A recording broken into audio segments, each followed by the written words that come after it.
kuangamiza nafsi yako. Hakuna sababu ya kuangamiza moyo wako. Hakuna sababu ya kuteseka. Jioni ya leo kubali kujikana mwenyewe. Jikana mwenyewe ili Yesu afanyike kuwa Mwokozi. Jikana mwenyewe ili Kristo aingie ndani yako. Jikana mwenyewe ili Kristo akusaidie hata kwenye biashara yako. Kubali Kristo aingie ndani yako. Kubali Kristo akuongoze. Kubali kumfuata yeye Kristo ili akusaidie kwenye kazi yako, ili akusaidie kwenye biashara zako, ili akusaidie kwenye ndoa yako, ili akusaidie hata katika afya.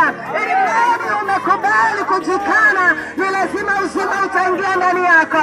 Angekuwa anakupenda sana huyo, unapokufa ungekufa naye, lakini unapozikwa yeye anabaki anaendelea kula maisha.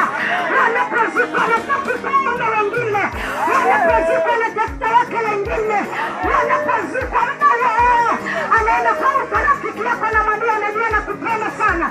Ndio kabisa kama dunia haina urafiki na mtu, lakini Yesu peke yake ndiye rafiki wa kweli. Haleluya.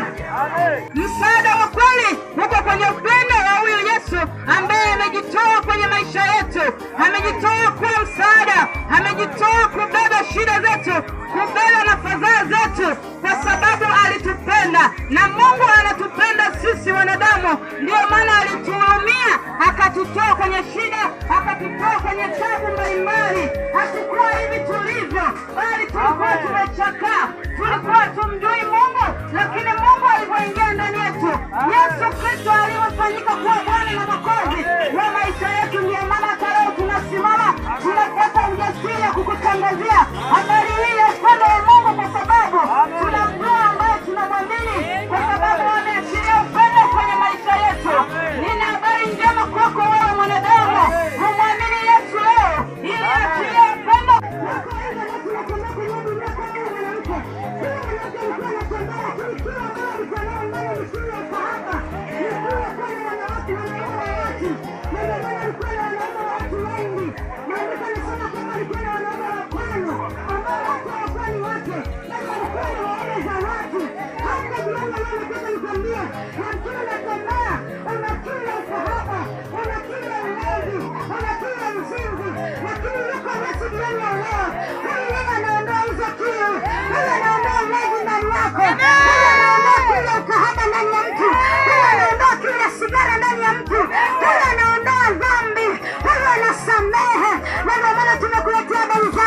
Usiendelee kuteseka, usiendelee kubaki kwenye dhambi, usiendelee kubaki kwenye uharibifu.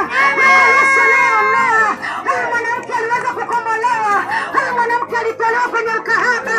Hata wewe jioni ya leo yuko Yesu akukutoa hapo ulipo. Mimi sijui tesa lako ni nini, mimi sijui ni kitu kinakutesa, lakini Yesu anajua kile kinachokutesa. Yesu anajua kile ambacho ni tesa lako. Yesu yuko hapa kwa ajili ya kukutoa kwenye ile tesa. Ninataka nikwambie kitu kimoja, unapokuwa na wanawake wa watu, ila ni tesa ambayo shetani amekukandamiza kwenye hilo. Wakati unafanya unaona kama ni starehe, lakini nataka nikwambie na si starehe yako haikupeleki popote. Hiyo starehe mwisho wake ni jehanamu ya moto. Unaweza kuwa ni kahaba, lakini hiyo kahaba hiyo ni tesa, na mwisho wake ni jehanamu ya moto. Unaweza kuwa unavuta sigara, wakati mwingine unatamani kuacha, lakini unasema hii starehe naipenda. Nataka nikwambie hiyo sio starehe, hiyo starehe mwisho wake ni mateso, na mwisho wake ni jehanamu ya moto. Lakini yuko Yesu jioni ya leo, ukimpokea huyo, yeye anaondoa kile ndani yako. Sisi watu wanatubadilisha, hatukuwa hivi tulivyo. Tulipompokea Yesu ametubadilisha. Ukimpokea Yesu anakubadilisha. Yesu anawatoa watu kwenye uzinzi Bwana. Yesu anawatoa watu kwenye uasherati. Yesu anawatoa watu kwenye mahangaiko ya dunia. Hii dunia haina rafiki. Nataka nikwambie dunia haikupendi. Anayekupenda ni Yesu peke yake. Hii dunia haina rafiki na mtu. Na ndio maana unaona kwamba unahangaika. Na ndio maana unaona kwamba unateseka. Ni heri ukampokea Yesu jioni ya leo. Hatujakuletea habari za mtu, wala mimi sijakuletea habari zangu, wala waliokusanyika hapa hawajakuletea habari zao, lakini tumekuletea habari za Yesu. Tumekuletea habari njema, tumekuletea habari za ukombozi. Ukimpokea huyu atakupa amani, ukimpokea huyu atakupa furaha, yako yanabadilika. Ukimpokea Yesu, amani inaingia ndani yako. Ukimpokea Yesu, mateso yote yanaondoka. Mwingine anateseka na ndoa yako. Unasema ya kwamba sina amani kwenye ndoa yangu. Wewe mwanaume simuelewi. Nataka nikwambie, ukitaka kumwelewa mume uliye naye, mpokee Yesu jioni ya leo.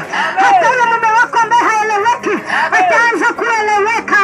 Hata yule mwanaume ambaye ana michepuko nje atarudi ndani ya ndoa yako. Ili sisi tukombolewe, ili mimi na wewe tumjue yeye Yesu na tujitoe kwake. Na habari hii ni ya upendo wao. Kwa hiyo tunakuletea habari ya upendo wa Yesu juu ya maisha yako, juu ya yale unayoyapitia yote. Yesu anaweza akaachilia upendo kwenye maisha yako. Upendo huu unapatikana kwa kumwamini Yesu. Kwa hiyo tunakupa mwongozo kwamba ili uone upendo wa Yesu ni lazima umwamini Yesu, na kumwamini Yesu unakuwa mtoto wa Mungu, na Yesu anakuwa ndani yako, anafanyika msaada kwenye maisha yako.